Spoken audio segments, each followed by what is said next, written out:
You got a free ticket to the town talk, okay?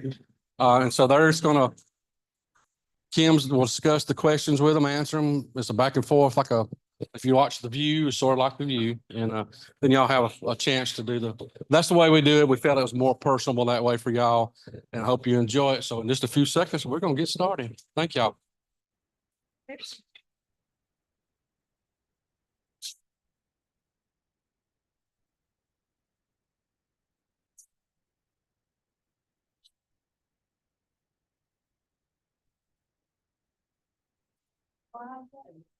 Yeah, we're live.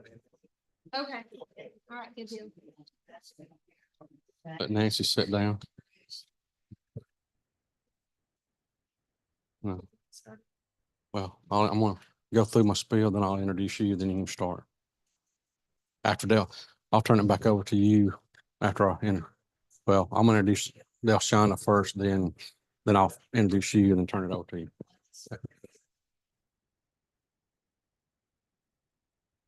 Welcome to the Ark of Alabama's Town Talk. And the reason that we're calling it Town Talk instead of a town hall is we changed up the way we're doing things this year.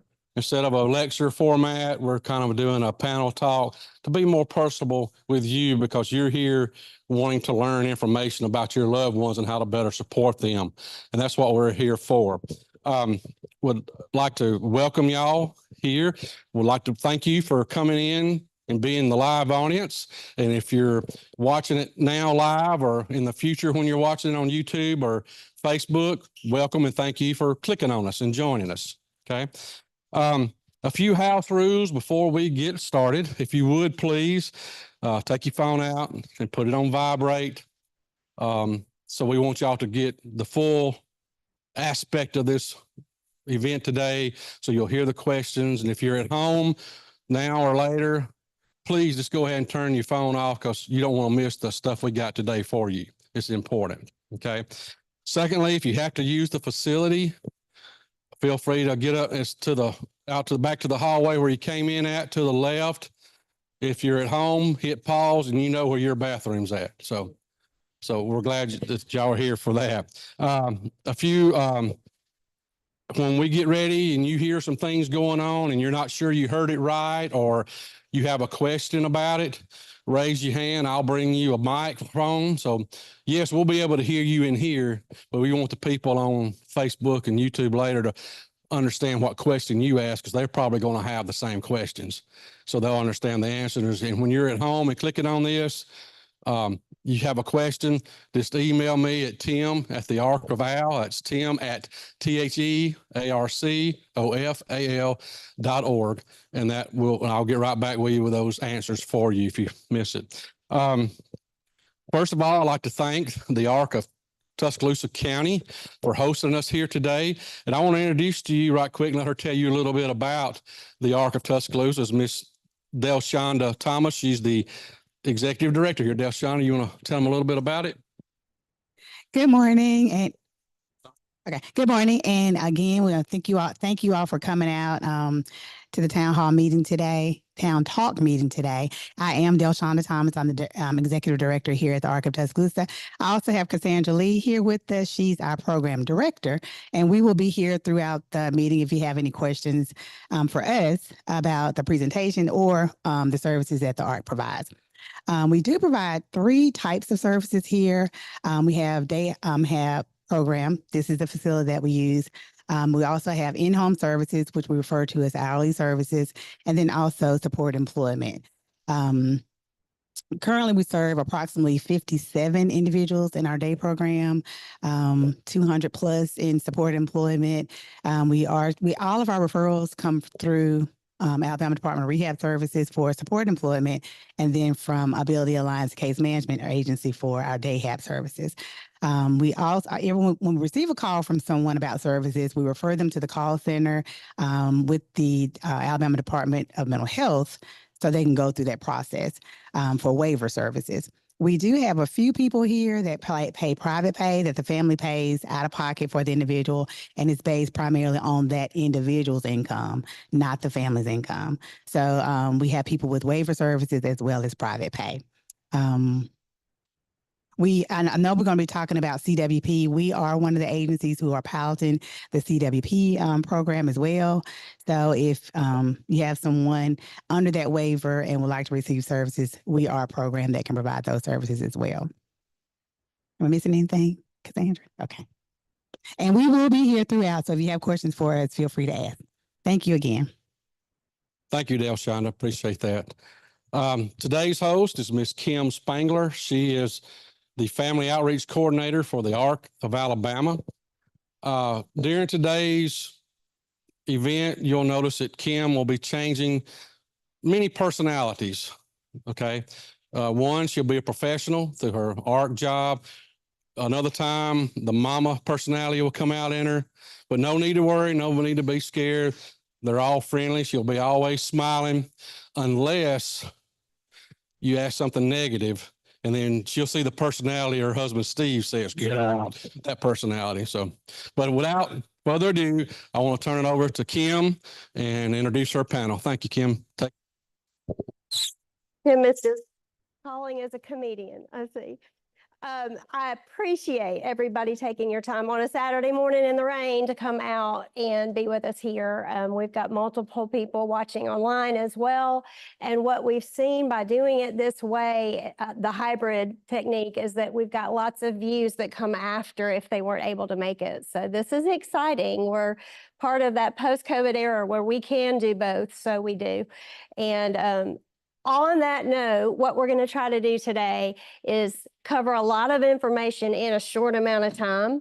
So we're going to get started. We've got Nancy Anderson of ADAP here today.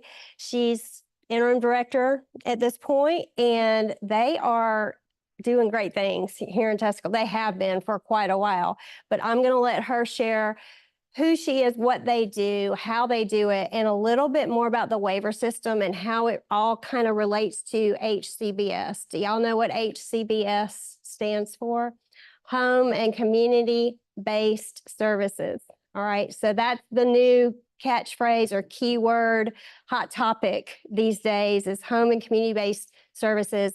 And that idea of gaining access for individuals with disabilities to the communities where they live is huge. And so Nancy's going to touch on that with how it all relates back to the waiver system and how they advocate with people. And then we also have Miss Michelle from Huntsville, and she's here to talk to us about ARC's early intervention services and their autism clinics and how that works and the great work they're doing all across the state, not just in Huntsville, with the diagnosis and the referrals and how that plays into the work they have with pediatricians getting on board. And so we're excited to learn how that has changed the face of early intervention services here in our state of Alabama. And so we're excited to have you drive down in that monsoon all the way from Huntsville this morning. She made it. And so we're going to start with Miss Anderson, and we're going to let her kind of do what I said. And if y'all have questions, let me know. I'll ask questions of my own, and we'll go from there. Okay. Well, I'll kick off, and then I'll let you. I want to make sure that I'm responsive to your questions as well as to any from the audience. So I'll just pause after a little bit of an introduction, and then you just pepper me with any questions. Somebody on the screen. Oh, I'm sorry. My apologies. Suzanne is here. Miss Suzanne Hoy, she's with Safe and Home. She's joining us live. That's what happens. Colby was pointing too. Y'all were both pointing. I forgot Miss Suzanne has joined us virtually. She's going to talk to us about remote supports in all of this. And she services this area of the state, which is in Tuscaloosa, a lot through the community waiver program, but we will get to Miss Suzanne Hoy as well. Y'all don't let me forget. Yes. I'm Kim Spangler. I'm the Family Outreach Coordinator for ARC of Alabama. So my job is that I get to go around the state and provide updates and resources to families who are raising or supporting individuals with a disability. So that's what I get to do. Okay. Okay, go ahead. All right, so good morning, everyone. My name is Nancy Anderson, and I am the Acting Executive Director of the Alabama Disabilities Advocacy Program. We are one of 57 such agencies located throughout the country, and our mission is pretty simple. We are lawyers who protect the civil rights of people with disabilities. So you get free lawyers. How often do you hear that in the same sentence? Free lawyers who protect the civil rights of people with disabilities. So if you have a disability and you want to buy a house and you need a lawyer, we're not going to help you with that because that's not a civil rights matter. But if you have a disability and you're being discriminated against on the basis of your disability, you're being denied a right that you have because you have a disability, or you're being abused and neglected, that's the kind of work that we deal with. We are housed here in Tuscaloosa, but we serve the state. We do our work first and foremost by identifying each and every year the priorities that we're going to address. So I'm just going to give a little tiny bit of a plug right now. We are knee deep in the midst of our priority setting process for FY25. You have in front of you a flyer about that has a QR code on it. If you want to tell us what's important to you as a person with a disability or a family member of a person with a disability or a stakeholder involved in the community, please scan that QR code and take our survey, because we do our work based on what the public tells us they need. So the work that we're doing this year, I ran a case report just recently, and if you look at the different problem areas in which we are involved right now, for persons with developmental disabilities, we do a tremendous amount of work in education, helping families of children with developmental disabilities get the free appropriate public education to which their children are entitled. The second biggest subject area that we deal with in our agency is what Kim was referring to a minute ago, home and community-based waiver services. So education is a big chunk of our work, and doing waiver advocacy as a second big chunk of our work. A third chunk is something I know that's near and dear to Kim's heart, is guardianship alternatives. We do a lot of work to ensure that people with developmental disabilities, any kind of disability, but I'll just speak in reference to DD here. We do a tremendous amount of work to make sure that people who have disabilities live a life that is the life they want to live, that they have choice in deciding how they live, and only go to a guardianship or some other kind of restriction if it's absolutely positively necessary. But what we like to say to people is, we only deal in alternatives to guardianship. So if you're at a point where you feel like a guardianship is necessary, we can't help with that. We only do alternatives to guardianship, believing so firmly as we do that choice is important for everyone. And then finally, another big chunk of work that we do is, very sadly, protecting people with disabilities from abuse and neglect. So far this fiscal year, we have initiated 8 investigations into abuse and neglect, including, horrified to say, a death that we are investigating. So those are the big buckets of work that we're doing this year. As I said, we'd love your input to help us figure out what we should be doing next year. Another thing I'd like to bring up real quickly is that one of the things we firmly believe in, kind of going along with our choice philosophy, we believe in the power of self-advocacy. We believe firmly that the best advocate is a self-advocate. And to that end, we, every year, award the Jeff Ridgway Advocacy Award. And again, y'all have in front of you a flyer about that award. We are accepting nominations right now. What we're looking for is someone who has demonstrated self-advocacy in their own life, who has demonstrated leadership in self-advocacy, And if it's cross-disability advocacy, more the better. And someone who has a real vision for what the self-advocacy movement should look like in the state of Alabama. So we are very eager to have nominees sent to us for this award and to celebrate self-advocacy. So again, I hope you'll take this flyer and respond to it. I'll stop there. Okay, great. One thing I want to point out with the QR code, that's ADAP's priority setting. They take their priorities very seriously, and they literally designate people onto those priorities in their practice so that they can meet the priorities, which to me is huge, and for us was huge, because when I did this 2-3 years ago, the first and most important thing for our family was supported decision-making. And so I talked about that on ADAP's priority setting. I got phone calls from them. I did not even have to call them. I got phone calls from ADAP, and they asked, what does that look like? What are you doing? James Tucker was there at the time, and he wanted to know how we were utilizing supported decision-making, and it was a godsend. Y'all don't know the whole story yet, but I'll get there at the end of the meeting.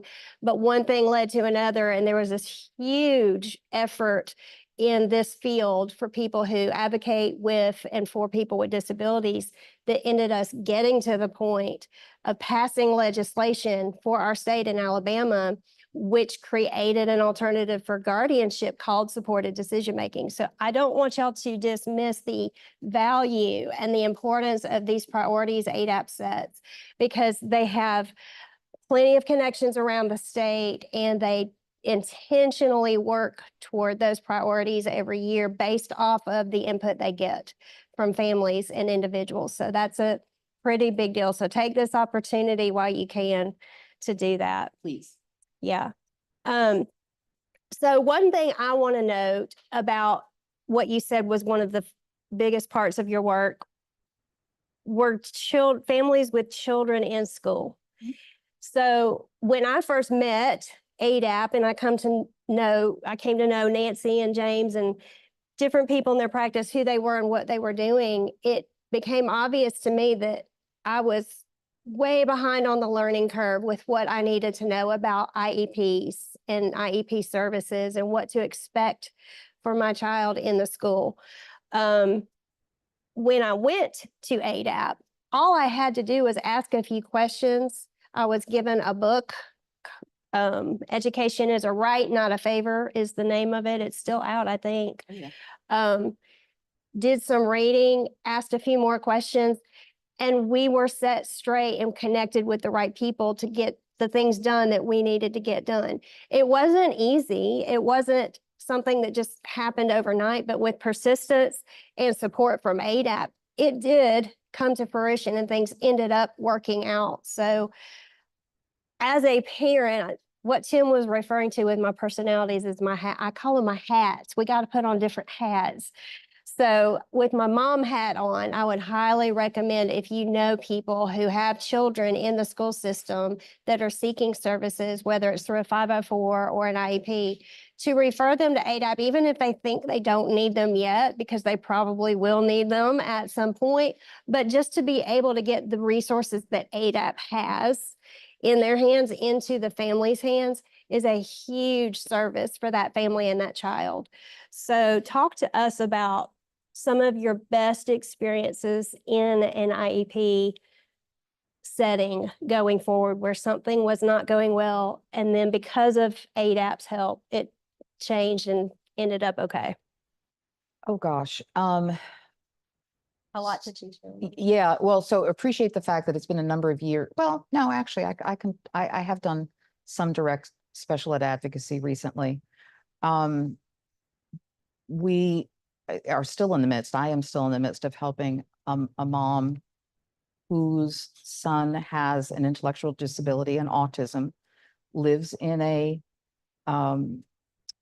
waiver-funded group home. And he had been removed from school summarily removed from school without any of the due process protections that he should have received, and basically was put on homebound, where he was getting almost nothing.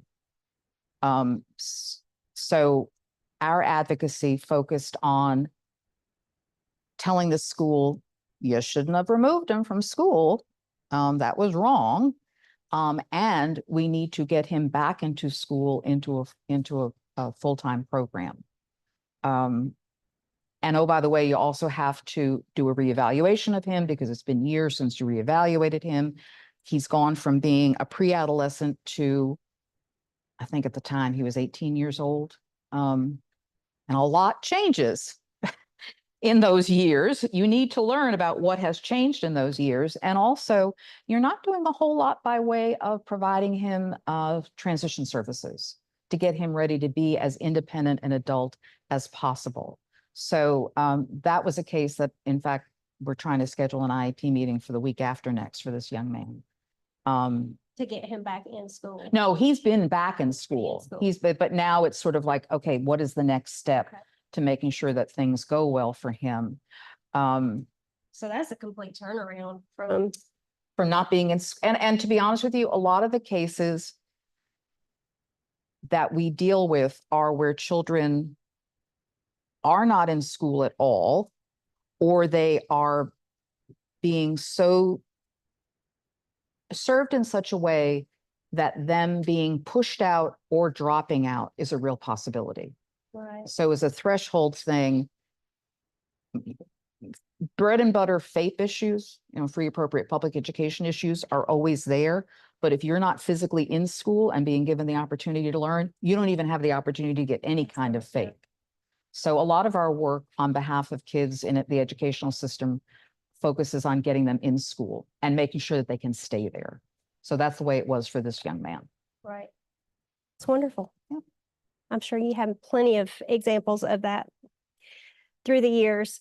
So one more thing, talk to us about HCBS and the waiver services, because it is new to a lot of families. It's not necessarily new to providers. We've been working on it for years, since 2014, in fact. And the final access rule just came through and is now applicable. And so tell us about what that is, how it works, and why we should pay attention to what's involved with everything HCBS. Okay. So first off, I want to give a plug. Kim, you mentioned our special ed manual, Special Education in Alabama, a right, not a favor. We also have on our website, and Alex, I don't know if you can maybe throw a link into the chat or something, but if you can't, no worries. But if you go to our website, we have a brand new, very comprehensive manual about everything waivers. Every single waiver broken down, eligibility, the services that are provided, who provides the services, how person-centered planning should be done, and what to do if you get into a conflict with your waiver or your child's waiver. So I definitely want to direct people to the front page of our website, where you'll see both Special Ed in Alabama, a right, not a favor, and the waiver manual, which frankly should simply be also, it's a right, not a favor.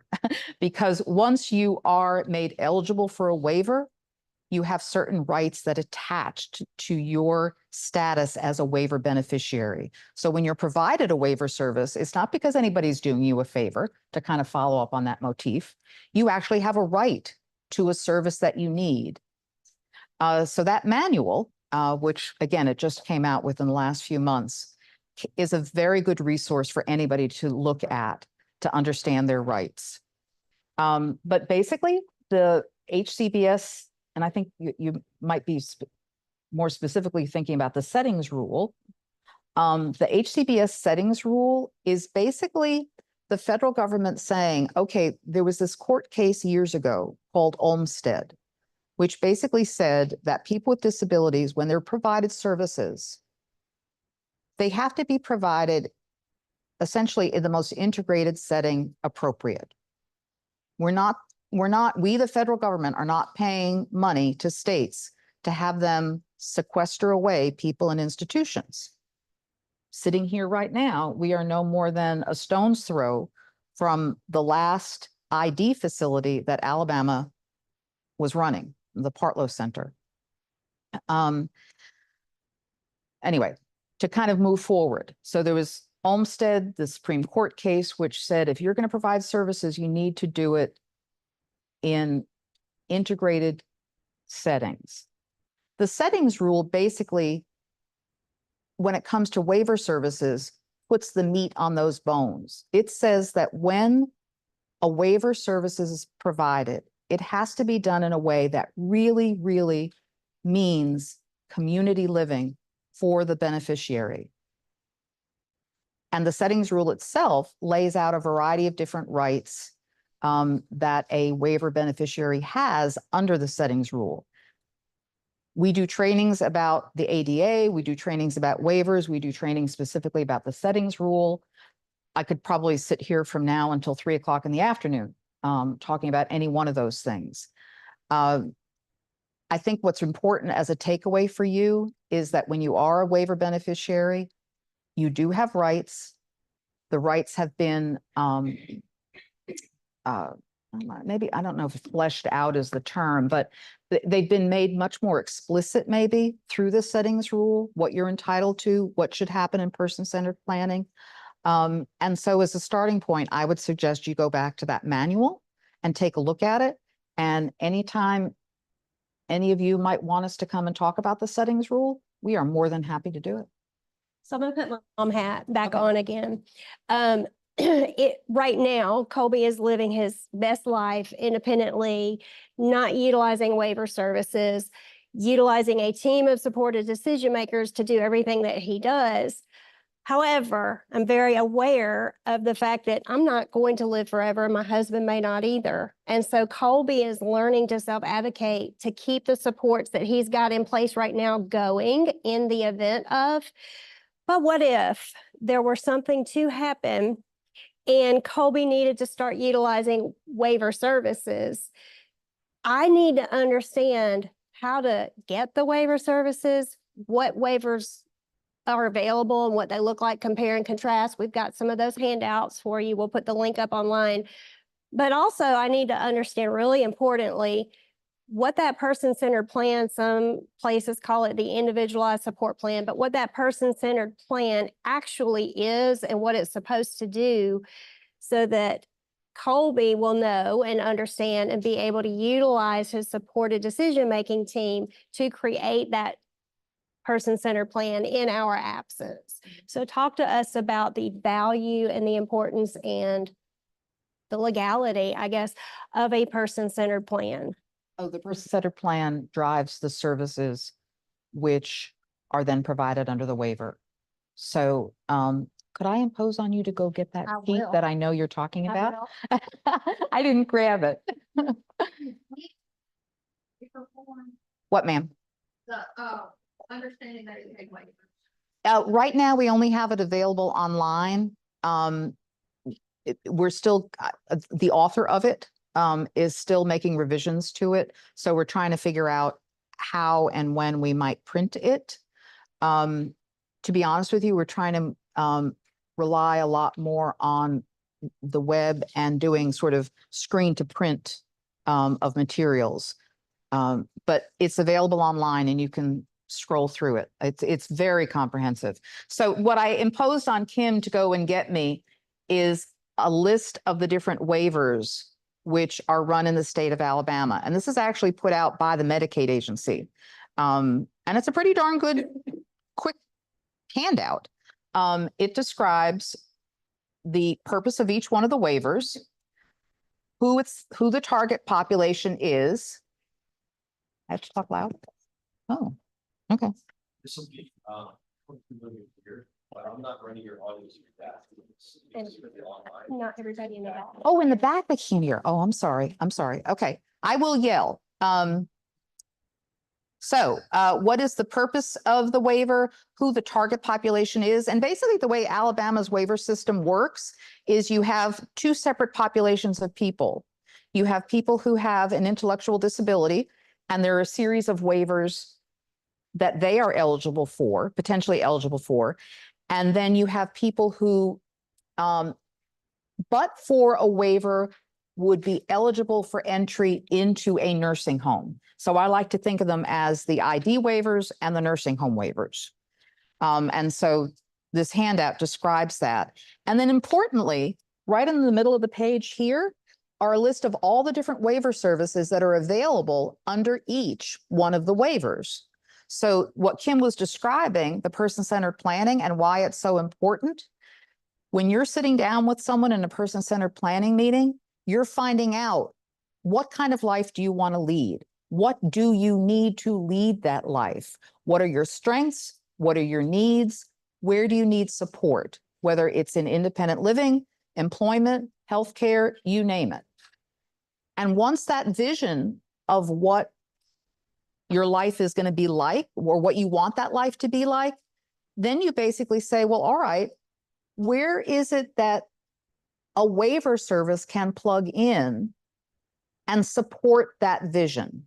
So if you wanted to work, but you needed supports in order to work, well, as a for instance, the ID waiver has benefit counseling services. That's to help you understand SSI, SSDI, and their impact on your employment. They have personal care on work site services. They have assistive technology, which may be able to help you in working. They have pre-vocational services and supported employment services. So if you're a person with a disability and you're sitting in a person-centered planning meeting and you say, I want to work, there are a whole bunch of waiver supports that could be provided you to help you achieve that goal. It all starts with the person-centered plan, though. So one more thing, and then we'll move on. I still have my mom hat. I have to give y'all a heads up. Sometimes I'll put a sibling hat on. Sometimes I'll put my mom hat on. Sometimes I'll be a professional. But right now I'm going to be a mom. What I'm looking for in the event of our passing, and Colby is completely 100% reliant on his supported decision-making team, is not for the team to go to the provider and say, what can you offer? That's backwards. That's not how it's supposed to work.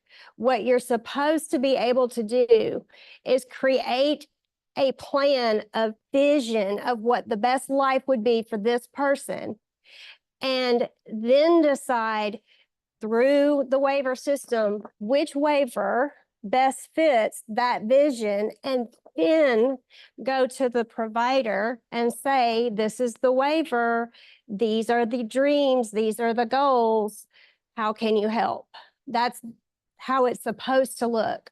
One of the things that we utilize that I always highly recommend is the community of practice, and that's something that's driven by the Life Course tools. You can go online. I've got a resource page, but it's lifecoursetools.org.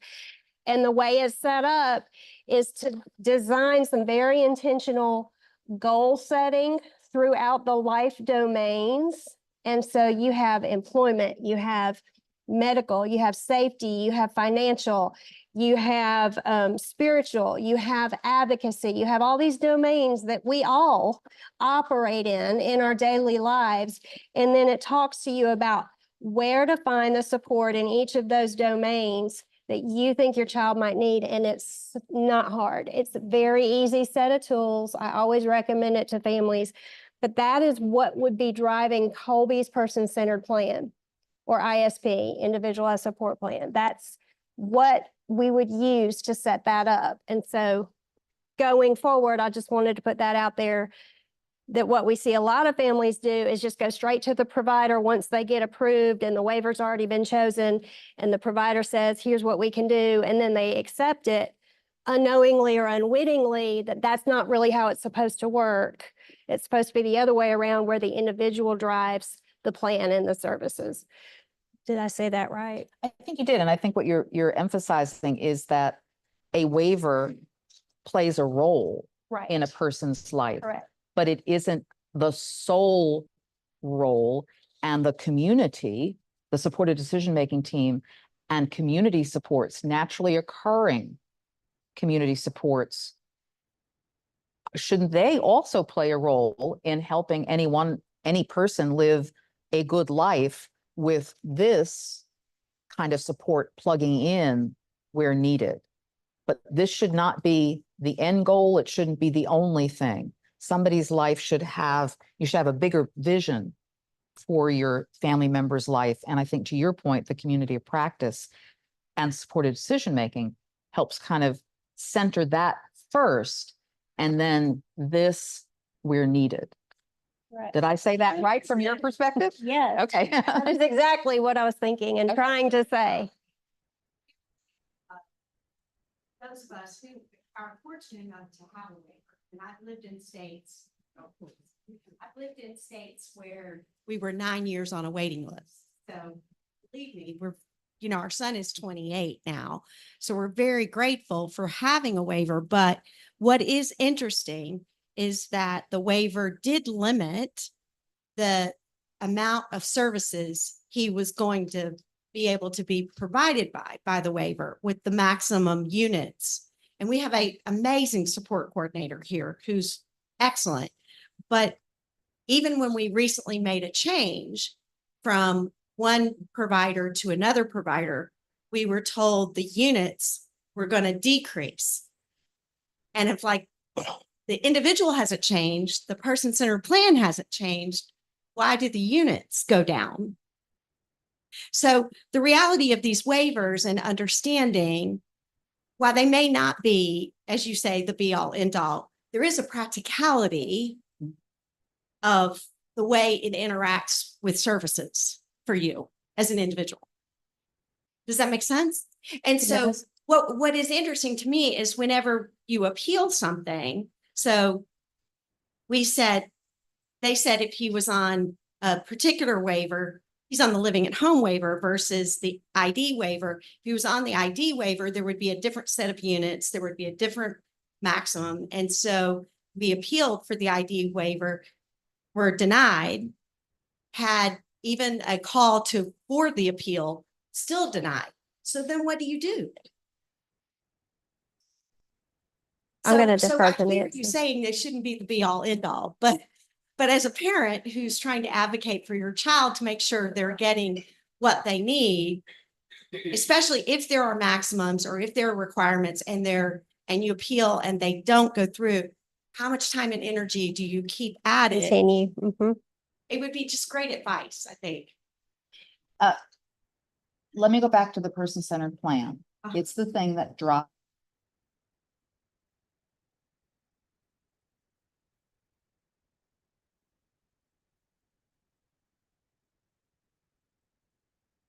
If his needs haven't changed, then to your point, it kind of begs the question, well, if he had the same need today that he had yesterday, why are you telling me I can only get X today when yesterday I got Y? That makes no sense. There cannot be unilateral decisions about the services that are provided. There can't be rationing. They can't say, no, you're only allowed to get X, whatever it is. There can't be predeterminations about waiver services. So somebody can't say to you, well, and actually this happens a lot. I've talked to any number of families over the years where what they've said to me is, oh yeah, my child gets day-hab services. And I'll pull out this list and I'll say, well, okay, tell me some more about your child and your family situation. What's going on? And, we come up with a narrative about what's going on in their life. And I then say to them, well, so it sounds like your child would like to work. Has anybody ever talked to you about employment services under the waiver? Or it sounds like you would benefit from having respite services. Has anybody ever told you about respite services?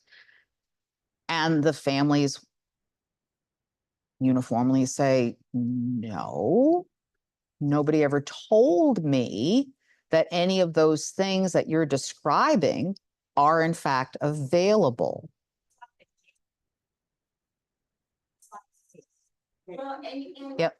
and to that point, like we said, we've had 2 deaths in the family of parents, so our parents, the child's grandparents in this last year, where respite would have been really helpful because we were trying to manage through a tough period of a week or 2 of out of town. But they said that the respite services, if we set them up in the personal care plan, they have to come from, again, taking something away from his day services. So, because it was all driven by the maximum units of the waiver. So maybe I'm not explaining this very correctly. No, you're, But. No, you're right, you're right. yeah, no, you are. So. So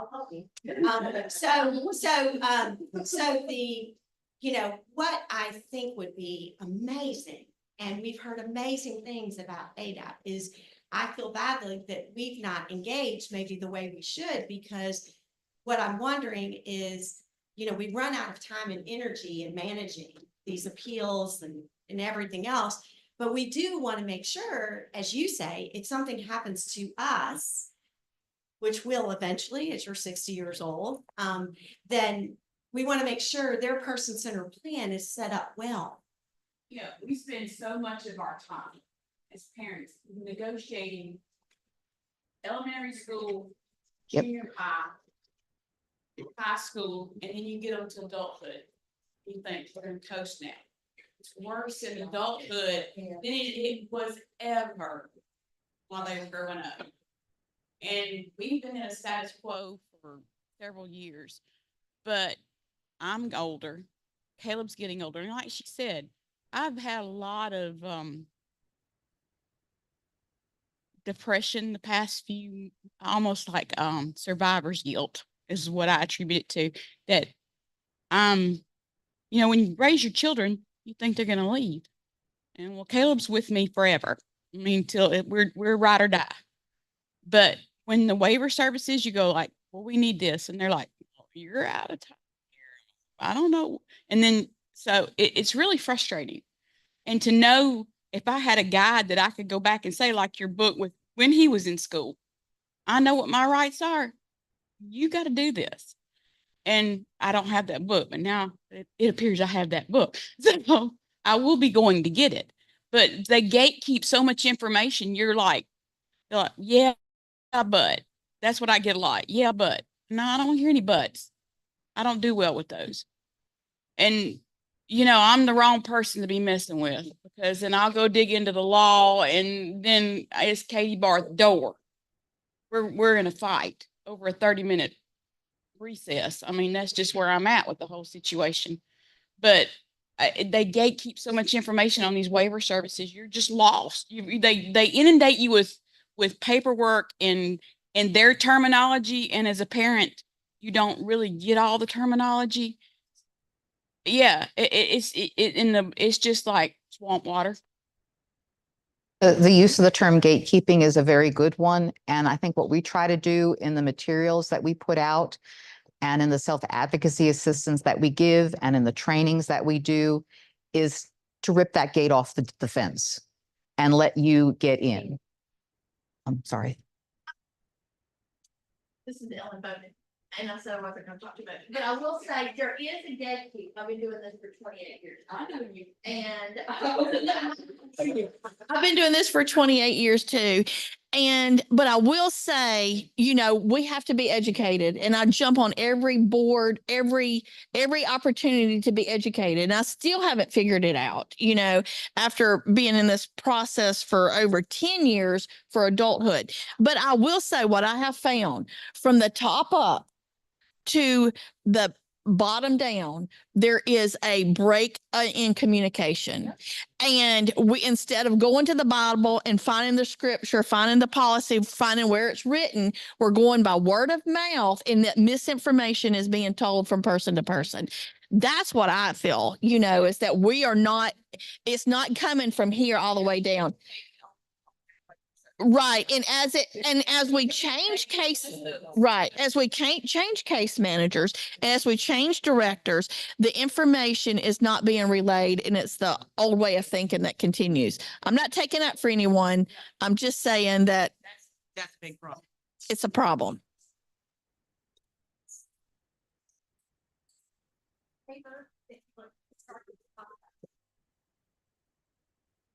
This, and that is listed as the last waiver here since 2021.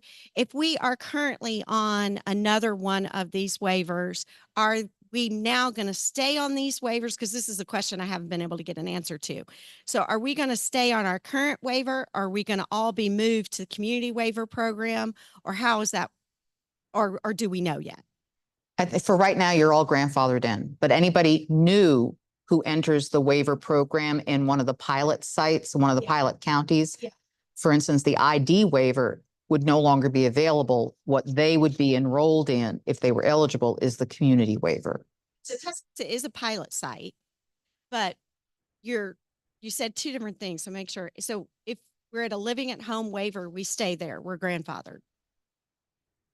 But you can change. But can you talk? Then let you talk about the new community-based waiver and what it offers versus The end of this. awesome. Yeah, we'll cover Yeah. that for sure, in and of itself. I'm just gonna put this out there because I know you've got to go and we don't want to take any more of your time. One thing that we noticed when we were building Colby's team of supported decision makers was that it was impossible for just mom and dad to know everything about everything that we needed to know just to even be able to ask the right questions, much less have the right answers.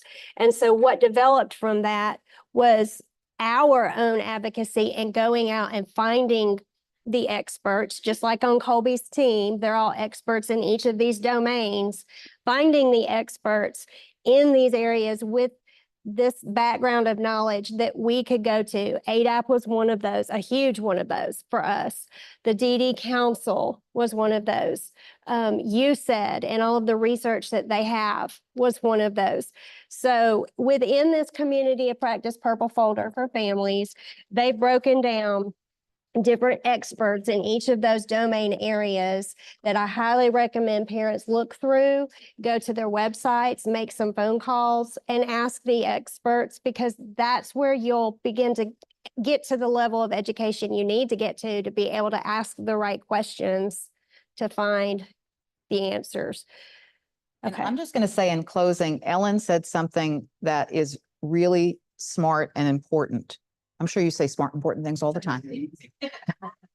But one particular thing you said is really important for everyone to do as an advocate. And that is when someone says to you, we can't do this, you say to them, show me in writing, show me in policy where you can't do that which I am asking you to do. Because more often than not, as you're kind of suggesting, it's not that they're being malicious about it. They're just repeating what they've heard, or they're repeating literally misinformation that maybe has gotten filtered through. So always a very powerful advocacy question is, show me in writing where it says this. And then if you get it in writing, well, then you can figure out your next step. But this way you have something that you can build off of. So thank you for sharing that thought. And I do have to leave early. I have a commitment at noon, so I'm going to disconnect myself. But I do encourage you, go to our website, call our intake line, and anytime any of you would want a training from us about waivers in depth, the new community waiver program in depth, HCBS settings rule and what it means, and how to do person-centered planning, reach out.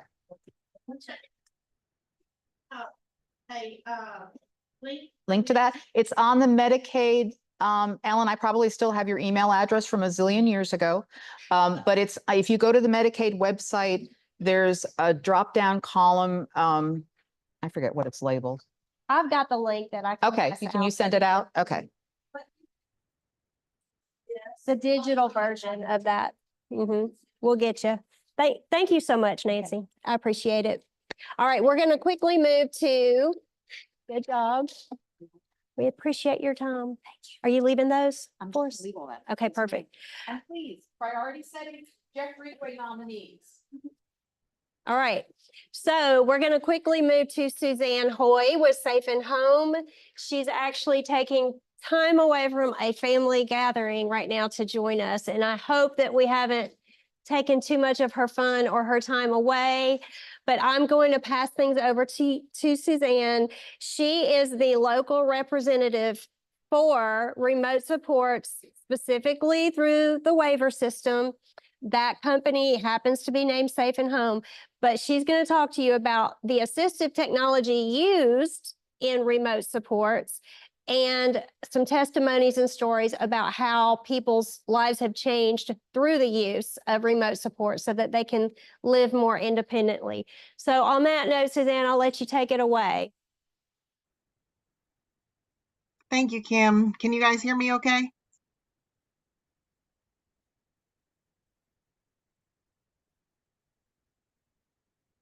You can hear me? Okay. All right. So my name is Suzanne, and there are actually two of us who work for Safe and Home that cover the whole state of Alabama. I cover regions 1 and 2. You all are part of region 2, and my coworker Melissa covers the other 3 regions in the state. So I'm going to start with just a general what is remote supports, because compared to the other services that you all are used to hearing about and receiving, remote supports is pretty new. We're kind of the baby of the services. We were brought in to Alabama. The state actually called and asked if we could come in and bring remote supports to Alabama when they were getting ready to kick off the new CWP waiver. Since then, we have actually been written into the legacy waivers as well. So if you are on the ID waiver or the LAH waiver, we do provide services on those as well. We are really in tune with the HCBS rule as well. So I've heard Kim talk about it a lot. And that is near and dear to our hearts at Safe and Home. We want independence, and whatever that looks like for you or your loved one, whether that is your goal is to live at home independently, and that may not be a goal of yours at all. Maybe your goal is to work on visitor safety, or whatever that looks like. It looks different for everybody, and we can support you in those goals in all different ways. So remote supports is a service. It's not the stuff. We provide the stuff. We use stuff to provide the supports, but that's not what we do. We are not an assistive technology company. We don't just come in and give you stuff and say, here you go, you can use the stuff. The stuff is used to connect you to our remote support staff, which is available 24 hours a day, 7 days a week for whatever you need us for. I think the best way to describe what we do is to give you examples of what we are doing. And I'm going to use examples of what we are doing in Alabama. And I've even picked some examples right there in Tuscaloosa. I've had the pleasure of working with Cindy Lee, who is there with you today. She is, a support coordinator and a special needs mom. So she's got those multiple hats as well. And she heard me speak, and hey, Cindy. And she recognized the importance of what we do as a mom and as a support coordinator. And we have actually spoken with, I believe, every single person on Cindy Lee's caseload at this point, to talk about remote supports and how we might work with that person. So the first person I'm going to talk about is one that I went and spoke with Cindy. He is on her caseload, and this individual still lives at home with his parents. He's as sweet as the day is long, but he is up all night. And his parents, as soon as we walked in, were pleasant. They were prepared for us. They even had coffee and donuts set out for us, but they were exhausted. You looked at them and it looked like you were meeting with the parent of a newborn. Remember those days when you just didn't get any sleep. So we talked about, what were the goals for this individual, and his goals were tonight, or if he didn't sleep through the night, to be supported through the night, and his parents be able to get some sleep. So we were able to go in and put in place some different technologies. The first thing we did was to put a presence sensor on his bed. So when this individual gets up out of bed, and many times it's a nightmare that wakes him up, it sends a notification to our staff letting us know that he is up and out of bed. So we are able to call him. We've given him a tablet, and just a regular Samsung tablet like you can get anywhere. Our remote support staff is able to reach out to him and ask him, if he's okay. If it was a nightmare, maybe we can try to talk to him and calm him down and try to coax him to go back to bed without going into his parents' bedroom to get them up. He also has been known to leave the home without his parents' knowledge. So we have put sensors on all the exterior doors, which send an alert to our staff when any of those exterior doors are opened. And our staff only gets those alerts during the hours that we're supporting him. So I believe it's 9 to 6 or 9 to 7 in that area that we are supporting him. So only during those hours do our staff pay attention to those sensors. Other than that, they don't need us. But when we see one of those doors has opened, that is when we need to reach out to mom and dad and say, the individual Elvis has left the building. You need to get up. And we've actually put a cameras outside so we can see which direction he went when he left. So all these safety measures are in place, and to allow mom and dad to get some much needed sleep at night. They said it will give them much sense of comfort. We have not been supporting him for long. Last I heard, it was working well. It takes a while for these new routines to really set in. So I hope to update you in 3 or 6 months and let you know that mom and dad have been able to sleep routinely on that.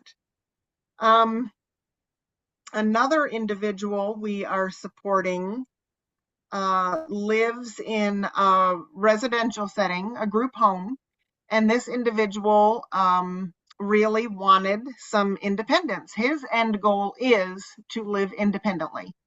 So his mom was very hesitant about not having any staff, but that is his goal. He wants to live independently. We don't want him to just move out independently, though, to go from always having someone to all of a sudden he doesn't have anyone.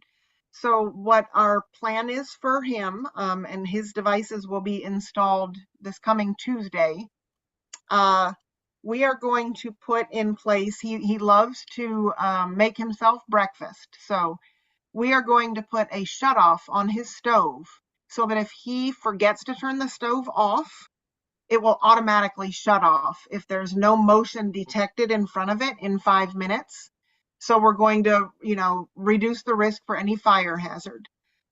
We are going to call him on his tablet and make sure that he's got everything he needs for work. So by this time, his staff is gone. He's going to be alone from 8 to 11. He will be supported remotely. We're going to call him during that time frame before his ride comes to take him to work and make sure that he's got everything he needs for work. Make sure, his morning's going well, give him that interaction. And then when it is time to leave for work, he is independent in knowing what time it is and what time he needs to leave. So he will go ahead and go outside and wait for his ride. We are going to put a camera outside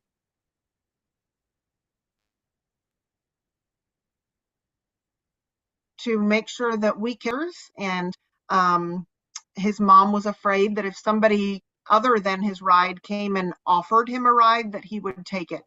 So we are able to communicate with him while he is outside waiting for his ride, to let him know that that is the correct ride that he was waiting on and that he's okay to go do that. The third individual, and this is another one of Cindy's that we went to together, and we spoke with this individual. This individual is, I believe, in her early 60s. Mom is in her 80s, but mom's probably more active than I am. Mom wanted time, right? She's been home with her daughter for all this time, and she said even when she does go out for an hour or two to play bridge or to go get groceries or whatever it is, she was always calling and checking in because she was always worried that something was going to happen while she was gone. So we have put devices in place in the home to allow our staff to check in with her daughter while mom's gone. So again, we've put the sensors on the exterior doors. We've given her daughter a tablet, and we've set up certain hours that will be supporting her. So I believe it was Thursday evenings, mom liked to go play bridge with her friends, and mom should be able to go play bridge with her friends, and not have to worry the whole time she's gone about her daughter. So we are doing hourly check-in calls with her daughter, just to make sure that she's okay. If she hears a noise and she's not sure what it is, we have installed cameras on the outside of their home. She can get on her tablet and check those cameras without having to open the door, along with a video doorbell. So without having to open the door, she can see what's going on the exterior of her home, and she's fully supported while her mom is gone. I believe they also had a biometric deadbolt put on their home, and that allows the individual to get back into the home without the need to carry a key. They can use their fingerprint or thumbprint to get back into their home if they were to go outside and become locked out. And I know Cindy Cindy also had those put on her home. Cindy, I hope you don't mind me calling you out. Had those put on her home. Her daughter has locked them out more than once. And so they are able to use those to get back in their home using their fingerprint or thumbprint if that were to happen. So we've got a lot of different devices, and I could spend all day talking about the devices that we have. But my best advice is if you have a loved one who has goals for independence, and I think everybody probably has a loved one with a goal for independence, call us. Let me come out and talk to you and tell you about some of the things we can do. The last thing I wanted to talk about, and I would be remiss if I did not bring up, this is a geocom. I know you cannot see it, and I apologize. If I had to guess, I would say it's 2 inches by 1 inch. Most people wear it on a lanyard around their neck. And this little guy has a lot of functionality to it. So if it's cellular based, it's got its own phone number. If that individual wants to go into the community by themselves, or they are going out with staff, and you want a way to be able to contact them and they do not have a cell phone, you can call them on this device. As long as your phone number is programmed into it, you can call them, and you can talk right through the device. They don't have to do anything to answer it. So you call the device, you talk through it. If that individual wants to contact you on the device, all they have to do is press this button until it vibrates, press and hold it till it vibrates, and it's going to start calling the phone numbers that are programmed into the device. So it will call them in order every time. So if say mom is program number 1, and she misses the call, it's automatically going to roll to the next number and so on. Our number is many times programmed into the device. We will always answer the call. So if it gets to our phone number, we will answer the call and we will have all the information needed. Cindy, was concerned if her daughter was in a car accident and Cindy were to be incapacitated and not be able to give them the information needed. Her daughter is not able to verbalize that information. We are, so they can, Cindy's got a sticker on the back letting the emergency services know how to work this device and to press the button. So when it rings through to us, we're able to give them the information they need to know about her daughter, including any allergies she may have, and that she does not use verbal communication, and ways to maybe communicate with her, and ways to get a hold of dad, ways to get a hold of her other staff, other natural supports. So we use that in a lot of different solutions for our individuals. Like I said, I could go on all day about the devices. We've got over 70. But the biggest way to know what devices will work best for you and what supports will work best for you all is to sit down and talk to you about what are your goals and how can we help support those goals. Quick question.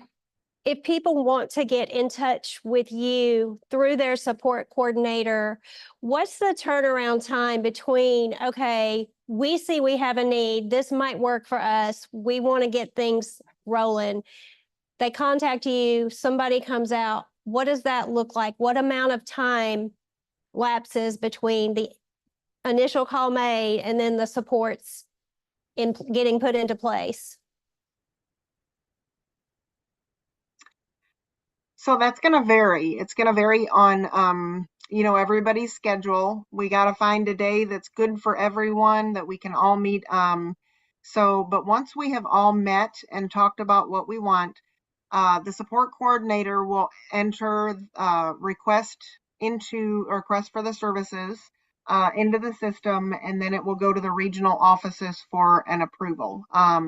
In Region 2, they're pretty quick. Generally, when Cindy has entered those in, generally within the next week, we get the approval on that. So it's been pretty quick. At that point, our field services technician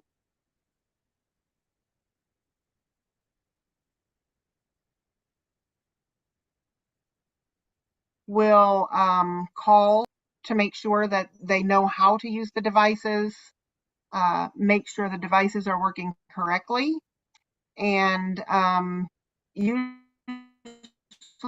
he can be there. Cindy has kept us for all those devices. Progress. This is huge. Technology is amazing, and I'm so glad we are where we are in history.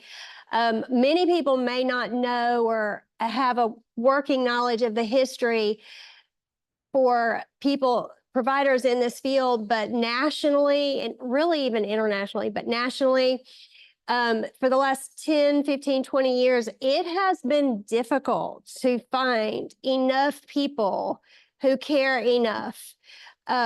There's actually terminology put to that is different than what I just said, but it's being referred to in our field as a caregiver crisis. We just cannot seem to find enough people to care enough because of several different factors. The need is greater than we had first imagined. The pay needs to increase. There's all kinds of different factors involved.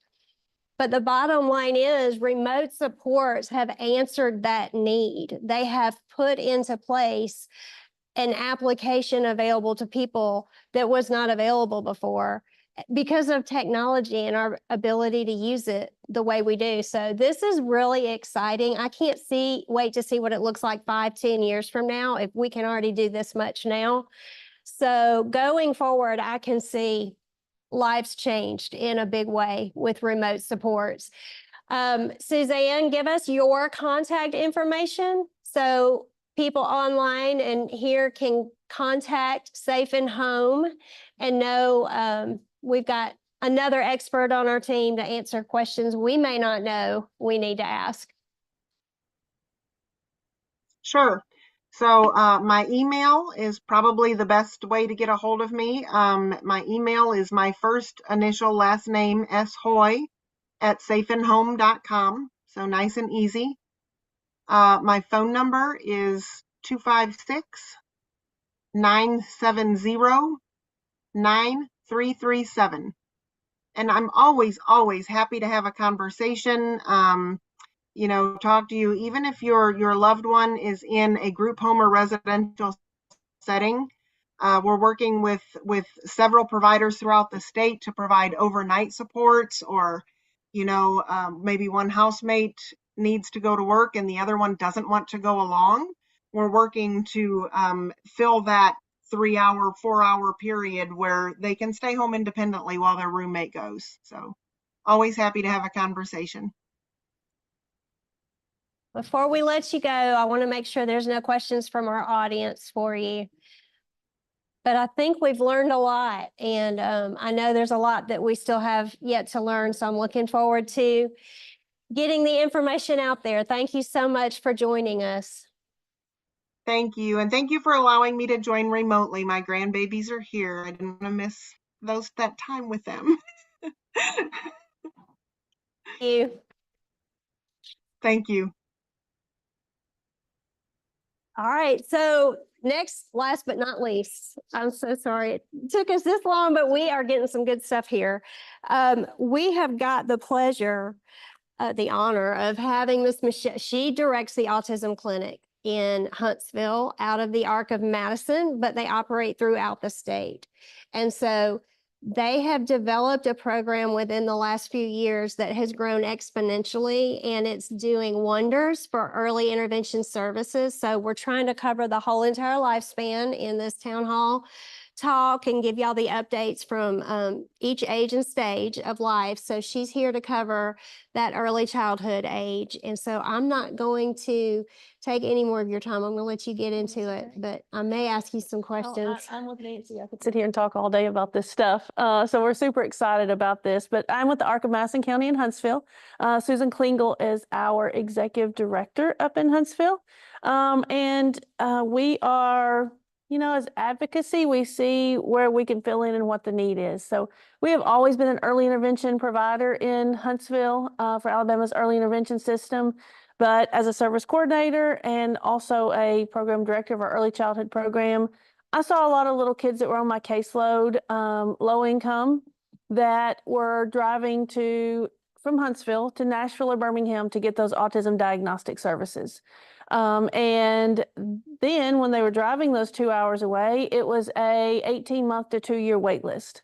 So we had a lot of littles who were already transitioned out of early intervention. A lot of them were even into kindergarten, first grade before they were getting their diagnosis. And when they still weren't able to, when your name gets called, you've got to be able to drive to Nashville, Birmingham. Is my car working that day? Do I have the food? Do I have childcare for my other children at home? And if the answer was no, then you're on the bottom of that list and you're waiting another 18 months to 2 years. And, I said, that's not okay. I had one little guy, mom, she struggled. She 23 years old, 2 kids, graduated from Bob Jones, a couple years older than my son, a great high school, but she still struggled. Even though she had the knowledge to navigate, they just didn't have the resources. So she would lose the paperwork. The paperwork was 2 inches thick of paperwork to get into these places. She moved a lot, so the paperwork somehow never made it from the box at the previous location. So, I said, we can do better. We can do better in our community, and we should be able to do better. Because once these littles got to school, it was an educational diagnosis at that point that did not afford them any extra therapy services through Medicaid. So, they need a medical diagnosis to get those additional services. And it also helps on their IEP as well. So I met with a friend of mine who retired from Madison County Schools. And we said, we can do this. We can put a system in place. Being more early intervention, we have the occupational therapist, we have the speech therapist, we have all the people in place that we need to do a good, thorough evaluation on these kids. I'm gonna Go ahead. interject real I could quick. talk all day about this, y'all. So, and I've given you a stack of good papers. So I'm falling back on my own experiences here, and I realize mine may be unique, but I kind of doubt it. What I kept hearing from pediatricians, and we went through several pediatricians trying to get to the bottom of things and get answers, was he'll grow out of it. We'll get there. Let's give it more time. Well, we kept hearing that, and we were already age 3 before they really started paying attention because, in their opinion, enough milestones had been missed. So that led us outside of that window of opportunity that's so crucial for early intervention. So I want you to kind of talk to the audience about why early intervention is so important. The good thing about early intervention is we're consultative because we know the caregivers are in the home. They're working with this little one more than any professional. So the earlier we can get in, the earlier we can get this diagnosis, then the earlier we can get early intervention. We can get the school system involved. We can get the departmental health autism services involved. And just maybe then when that little one gets to be 5, 6 years old in kindergarten, they're still sitting in that classroom with all their peers. They're not getting all those pull-out services. Maybe they keep going. They're able to stay in the daycare. If they're able to stay in daycare, if they're able to stay in that preschool classroom, then they're going to get that socialization that these kids need. So therefore, guess what happens? They've got the socialization, they've got the education. Maybe they could grow up to be our next computer programmers or bank tellers. Maybe they're not going to go out and do a lot of social activities possibly, but you know what? They can do those good jobs. They can go to places like Auburn's Eagle program or University of Alabama's program. UNA now has a program. Maybe they can go on to college, and that change starts, believe it or not, at 2 and 3 years old. Because if they wait till they're 5 and 6, then those teachers are like, "Oh, you're the bad kid." Why are we putting these little kids in the bad kids section when they're really not? They just haven't had that chance to learn yet. They haven't had that chance to stay and do what they need to do with their peers. Thank you.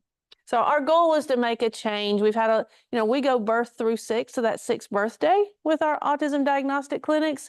We've had a lot of 9, 10, and 11-year-old calls, but we're like, you know what? We might not can help them because our protocols are not cheap. So, we have to stay within this age and what we know, our wheelhouse, but maybe we can make that change for the next several years. And these little kids now across the state are no longer going to have to go into kindergarten with the testing not done, with the diagnoses not done, because we do work with the child's pediatrician. Go ahead.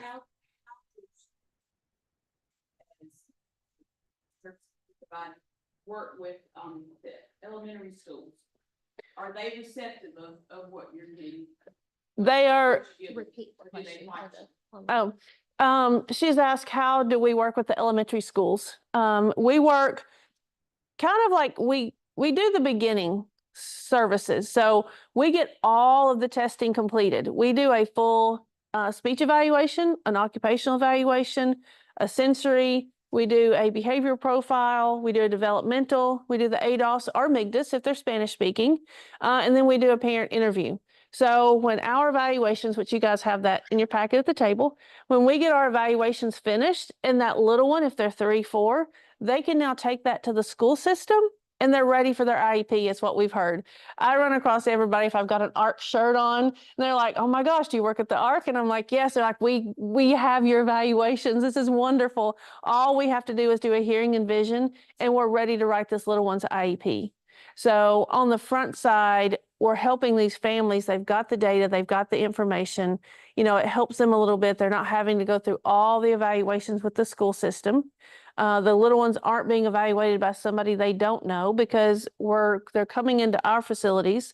They're coming in a couple of times. They're comfortable where they are coming into us. So that's helping the school system. And with that partnership with the school system, That's helping the family maybe get a better IEP, getting better services at the school because they've had an earlier diagnosis and they've already been working on things prior to even getting to the school system. Good question. So talk to us about where you can operate in the state and what that looks like. We started out as like a $15,000 grant through the Community Foundation in Huntsville. We moved on to a $100,000 grant through the Huntsville Hospital Foundation, Community Foundation, which was wonderful. And, as we started in Huntsville, we learned that, okay, what about all the other kids across the state? There's so many more kids that need this testing. So our executive director was able to get an ARPA grant, 2.5 million. And then they said, you know what, if we give you this money, what can you do for the rest of the children across the state? So we have the Arc of Walker County over in Walker County, Jasper area they're doing testing as well. We've got Goodwill Gulf Coast down in Mobile that's doing the same testing. It's all on our model, so all of our evaluations look exactly the same. So if a school system in Mobile looks the same as an evaluation in one in Madison County. We've got 2 locations in Birmingham, is Glenwood and Unitability in Glenwood are testing on our model. We have Family Success Center in Gadsden. They're the one that's not an early intervention program, but we needed somebody in Gadsden, Anniston area because that was a great need. And we also have Project Wiggles and Giggles in Montgomery. They're an early intervention program doing our testing. And the Arc of Madison has opened up a Decatur location for our Coleman area children, because if you're going to look, I've also given you our numbers on a page. Coleman is a very high referring area, so we wanted to help those families not to have to drive all the way into Huntsville. We are also working at the Arc of Madison, opening a location in Dothan as well. So we'll be testing in Dothan next month. And we are working on a contract with Auburn University to do some community-based testing in the Lee County area because we know that's a great need as well. And we are hoping to find Tuscaloosa area. We know there's a pediatrician here in Tuscaloosa that said, I've got the space. If you'll use our space, we'll let you come and do some testing. So, our goal is to hit so that families are not driving any more than like 30 minutes to get to some of our testing, because we know that's a struggle for families. Our low-income families get the complete battery of testing for free at no cost. They never pay. And while living in Huntsville, we are the land of engineers in Huntsville. But you know what we said, and I'm an engineer family as well. Young engineering families don't have any more money than anybody else. They're just starting out. So we knew one place in Huntsville costs $2,500 for just an hour-and-a-half test. One is $1,500. Why are we charging these families that much money when they're already starting out with a child that can possibly have needs for the rest of their lives? Why are we costing, and why are we putting out this much money? So our insurance families, the most that they're going to pay is $500 for this same testing. And that will be billed to their insurance. It'll go toward their deductible. So we feel like we're helping all families across the state, not just low income, but we're helping our insurance families as well. Get this testing and to get the services that they so need. We actually are in the state budget now. So our executive director was able to do some good work and get us in the state budget. So this is going to keep going even past our grants are gone. The cool thing also is our pediatricians, as they're signing off on diagnoses, they said, okay, what about services after? That's great. Good job. You're doing some diagnoses, but what are you going to do about that? Now we've got all these kids that are diagnosed in the state. What are you going to do? So we're teaming up with Auburn University, Dr. Hinton there. We're also teaming up with the University of Alabama, who is doing our videography and going through those things. She's a professor at University of Alabama. We're actually writing a curriculum for children 3 through 5 years, through up to that 6th birthday, to do some home-based services with those kids. We know that ABA is not for every family. It's just not. Not every family can access ABA. And, those home-based services are still so important to those families, the caregivers, the daycares, the Head Starts, the preschools.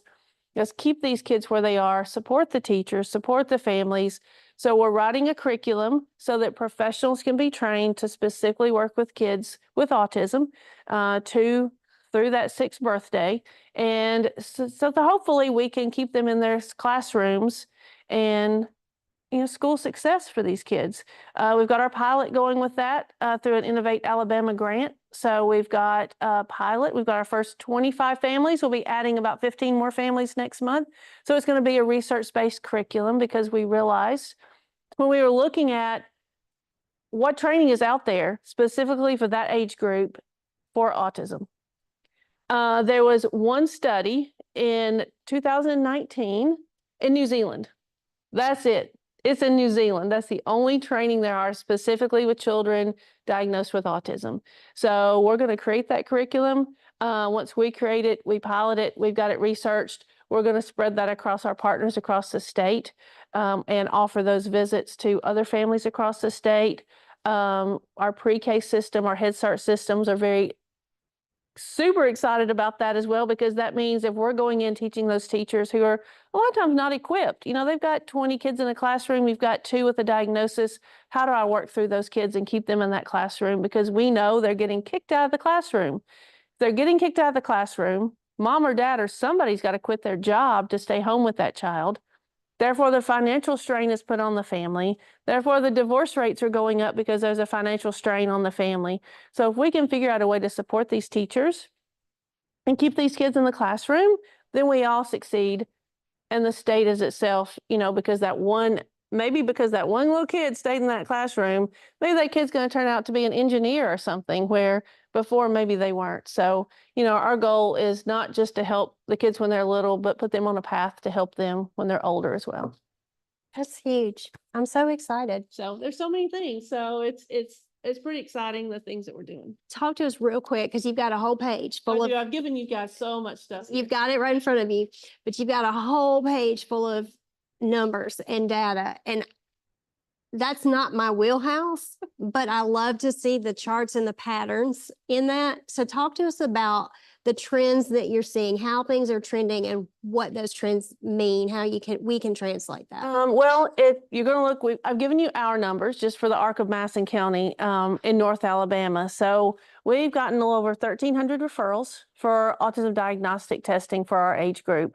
We have tested or have incomplete completed 773 of those since September of 2022. So, and 80% of those children are low income. That's 80% of those kids sitting in North Alabama would not have been tested until they hit the school system. And that's pretty phenomenal for us. And not just we're giving a diagnosis, but they're getting results is what we like to say, because a lot of our kids, 30% of our kids aren't getting a diagnosis. And that's pretty cool to us because we're not a one-stop shop. There are places where if you can get on the phone and you can Google, then you're going to get a diagnosis. Not all these kids need a diagnosis. If you already have 3 other things on your name and you have other things going on, let's route you in the right direction to work on those skills that need to be, tightened up a bit. Why do you need another diagnosis under your name? So what is going on? We test a lot of kids in the foster system. If you've bounced around in your 2.5 years to 5 or 6 different foster homes, maybe you need some play therapy. Maybe you need other things, but you probably don't need a diagnosis by your name. We just need to work on the skills going on. So, if we have littles that, look like they have some genetic things going on, but it looks like autism, we're going to refer to Hudson Alpha. We have the Smith Clinic in Huntsville. All families can access that. There's one down in Mobile as well. They do the full array of genetic testing at no cost to families. They have a grant. All families get tested for free. The Hudson Alpha through the Smith Clinic, and they actually want to test the genetics of adults as well. They just can't find them to do the genetics on them. So I highly recommend, if somebody that hasn't had any genetic testing completed, Hudson Alpha would love to hear from those adult populations as well. And they don't just test the individual, they kind of test the parents as well if they can, so that they can really figure out what is going on with that individual. So they do some really good work at Hudson Alpha. So our goal is not just let's test, let's diagnose. Let's test and let's really help these families. Do we need 1 in 36 or do we need 1 in something else? They need to they need to be on a correct path, and we need to help these families regardless. And that's what our goal is, and that's what our pediatrician goals are across the state as well. Dr. Justin Swartz, one of our 5 developmental pediatricians across the state. We're probably a state that has. He is wonderful, and he loves our model. He started his first talk last Friday in Dothan, going across the state this summer, telling pediatricians you should be able to use this information and give a good diagnosis. So Dr. Schwartz is amazing because he knows there's only 5 of them across our state to give a diagnosis, through a pediatrician. And he wants all of our pediatricians to be able to give that diagnosis. So we love the fact that Dr. Schwartz supports our model, and he wants to see it grow even more. That's wonderful. And so I've also given you our statewide numbers. And all of our partners. So if you know anybody who is needs to be tested, all of our partners are across the bottom. We've included all their logos across the bottom as well. But our partners have, with anything else, we gave them a loaded flash drive with everything they needed to open up a clinic, but it takes time to open clinics. So right now across the state, I think we're getting close to 2,000, 1,960 referrals, including ours across the state. So those referrals are going up, but the kids are getting tested and the kids are getting the services that they need. So I've given statewide numbers as well. That's a lot of numbers. You think we've tested 800 kids across the state since September of 2022. That's a lot of kids that would have been sitting on a wait list. We have some of our testing through Emory University, our master's level psychologist, and the one that did some of our training said at Emory, they have over 2,000 kids sitting on a wait list at Emory University. So we are happy to say, you know what, we're hitting on 1,000 kids that have been tested and given results in Alabama. So we're actually ahead of the curve, and other states aren't. So we're one of the only states that's using this kind of model to use pediatricians when we get the testing. We have a pediatrician working at our office who said, he loves our vision, that he came to work for us. It was actually my kid's pediatrician after he retired. He said, I see it as like a lab. If I have a kid that's got something going on, I'm going to send them to get blood work or an x-ray. Well, I send the kids over to your place to have the full battery of tests. All that information comes back, and now I can give a good diagnosis. So I'm not just left to say, well, maybe it is, maybe it's not. Let me give a diagnosis. I can look at all the data that we give them and give a good, solid diagnosis. So we are pleased that our local pediatricians love what we're doing as well. We've done a lot of lunch and learns across our state. We have taken a lot of barbecue to a lot of pediatrician offices. So we have, but we do have referrals from 49 of our 67 counties in the state from families. Wow. We have 173 physicians across the state now willing to give the diagnosis after we do the full battery of tests. And that number is growing. That number is growing as we do more lunch and learns, because physicians know they need to help their families. I've also given you guys a sample. I think this is a little rock and raisin of what our evaluation report looks like. We are very proud of that. Took us about a year to put this report together. I mean, it took us a lot of time to put this clinic together, and we really looked at, what does the school system need? What do the parents need? We had a family that went to Vanderbilt and she got the test back. Her little one had autism. They gave him the highest level and said he'll never speak. He'll never go to regular ed. They got her pregnancy information wrong, and they even got her name wrong somewhere in the evaluation report. So she says, I'm sitting out in the parking lot crying my eyes out, and where do I go? If they've got all this information wrong in here, I don't know what it says. It's so much medical stuff. Is this actually my child? And did they give me the right diagnosis? So our goal is to put together a report that families can understand. By the way, this little one is on a 4th grade reading level at 4 years old. He is talking quite well. So they totally missed the boat on that little one. And we're like, you know what? That's not okay for these families to send them through that kind of emotional roller coaster. So we start out with a blank template, and we load all the information in as all the little ones get the testing. That way, everybody across the state families are seeing the exact same report. So if somebody moves to Huntsville from, from Montgomery and they show us that report, we're like, yep, that's our report. We can explain this report to you. The school systems are all getting the same report as well. It all looks the same. Parents can understand it. Physicians can understand it. School systems can understand it. It makes sense to all of us. I So. love it.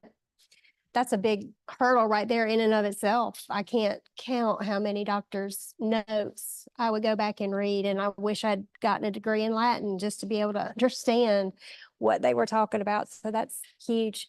Thank y'all so much.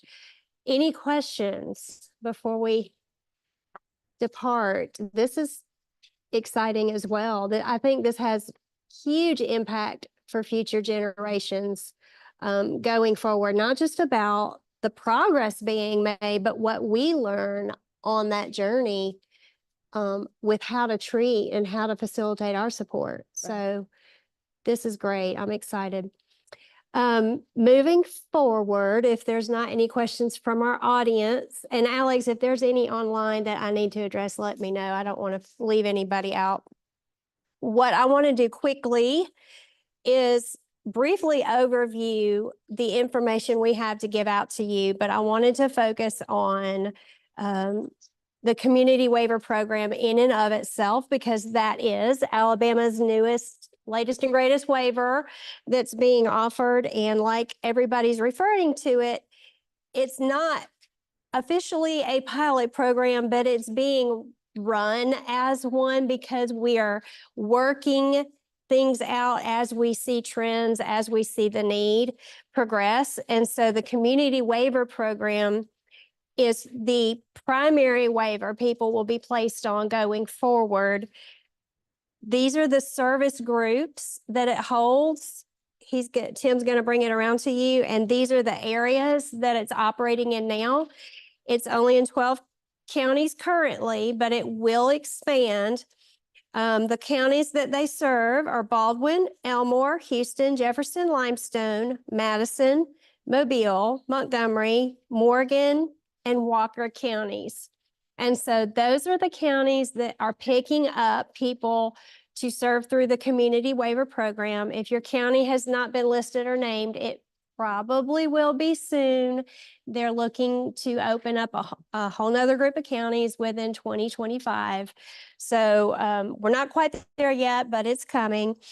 The people that they serve, let's look at that. The children with an intellectual disability. And by the way, everybody should know the intellectual disability marker, I guess, for lack of better words, the part of the eligibility to get on the waiver, the IQ used to be 69, then it went to 70, 71. We're up to 72 now, as I'm told by the department. And I can show you that in writing, but we're up to 72 now. And so they've increased that threshold. So when you hear or see ID, you can think an IQ score of 72 or below. All right. So children with ID, ages 3 to 13, who live with a family or other natural supports. That's one group. Another group is transition-aged youth with an intellectual disability, ages 14 through 21, who live with their family or other natural supports, or they can be 18 to 21 that live independently. Working age or older adults with an intellectual disability, ages 22 and up, who live with family or other natural supports or live independently. So that would qualify my own son, that group right there. Individuals with ID, ages 3 and up, who are unable to live with family or other natural supports or who live independently. So that's its own group. And then last but not least are individuals with ID, ages 22 and up, who have a minimum of one substantial functional limitation. So in the past, there were tests given to qualify. Maybe it was through the ICAP scores or some kind of functional test that showed capacity to function that they would have to meet several marks. They can't do this, they can't do this on their own. And it was multiple. Now we have a whole group of people who maybe they just need help figuring out their budget every month. Maybe that's the only help they need. If they had a significant IQ score of 72 or below, and they only had that one functional limitation, then they would qualify for waiver supports. Does that make sense? So that's why this is big, because it's reaching a larger population of people served than we have served before.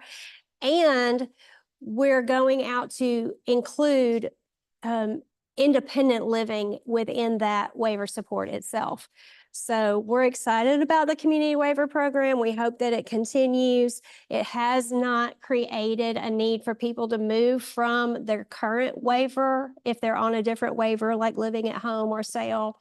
You don't have to move to the community waiver program. That might be an option if you want to, but it's not being required. I see a question. Okay. Based on what you said earlier, you know, the person-centered planning should dictate what waiver the individual is put on. Needs and dreams and goals should dictate that, and those should be written into the person-centered plan. Correct. Yeah, I don't recall that that my son was ever looked at that way. We were told that, here you go. This is the waiting list you're going to be put on, and this is what you're going to get. He's 25 now, and he has a lot of different needs as he's aged, as we all do. Sure. So I'm told basically in Tuscaloosa that the only option we have now would be to move from the living at home to the CWP. So I'm not sure that that's 100% correct, but right now we're in a holding area. The state is in I'm saying we, not providers. The state is in a holding area where we are waiting to see, as we empty out the waiting list into the community waiver program, where the needs are on other waivers before we can just keep filling because of the caregiver crisis. So it would be wrong to send someone to another waiver without that waiver support having the services in place to truly meet that person's need if it's legitimate enough to change waivers. Does that make sense? It does. It's probably, we're in 3. That's not you. I'm used to looking this way and Tim sitting there. We're up on 3 years now. We're up on 3. We're coming up on 3 years. The counties that normally you think about being in a pilot situation and you think there are advantages, but I think because Tuscaloosa has been in one of these pilot organizations, as a parent, one thing I would want you to advocate for and hear from us is that that was the reason that was given, that was why they wouldn't move us from one waiver to another, is that because they're currently looking at everybody with the community-based pilot. So I think we've been in limbo a bit. It's unfortunate. So it feels like that. Yeah. do you know how long? Yeah. If I had the answer to that question, I'd be everybody's best friend. I do not have the answer to that question, but Delshana may be able to speak to it better than I can. So I think just to voice our, we just are hoping we're getting to a place where appeals will be considered for certain things because we're out of this pilot time. Yes, and we are, of course, still in the pilot phase. I think to address your question, the only way I would see that they're saying that you have to move, because you don't have to move from one waiver to another. Right. And I think in my mind, the reason they're telling you that is because a living at home waiver does have a cap. You can only spend a certain amount of money on that living at home waiver. And in order to get that, you would have to move to another waiver to get those services because of the cap.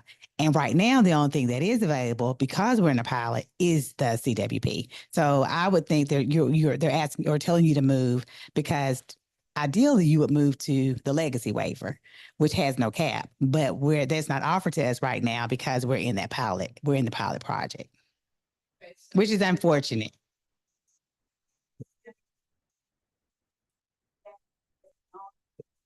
that?